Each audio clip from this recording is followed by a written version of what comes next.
in the range of the tricks and tips. Now we're gonna use the shoe pack.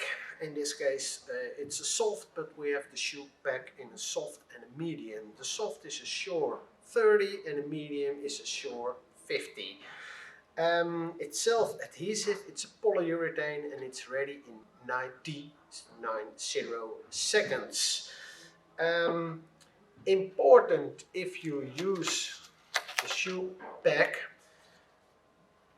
let's see, in this case you want to have some shock absorbing properties of the shoe pack. So therefore, if I use a mesh, I make a small wave in the mesh, so I push it a little bit downwards, so you have a concave piece, and every time the horse steps on it, the shoe pack will bounce and give support to the frog.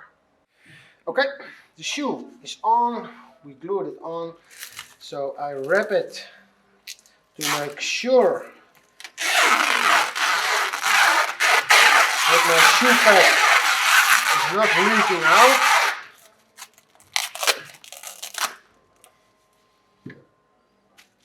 I don't want it to get messy. I check if everything is okay.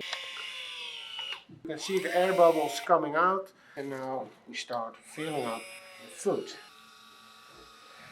The product is very liquid, so it will run through the mesh without a problem. And as you can see, I try to get some concave in the mesh.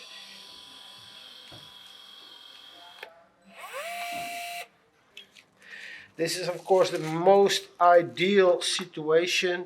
The foot is very dry, so in this case you can see that the product is clear. If it starts looking a little bit milky, it's most of the time it's moisture somewhere. But in this case the foot is so dry, everything is dry. This is what it looks like after 90 seconds, 90. It's still a little bit warm, and as you can see we have some concave in the mesh, so every time the foot comes to the ground there will be some shock absorbing movement.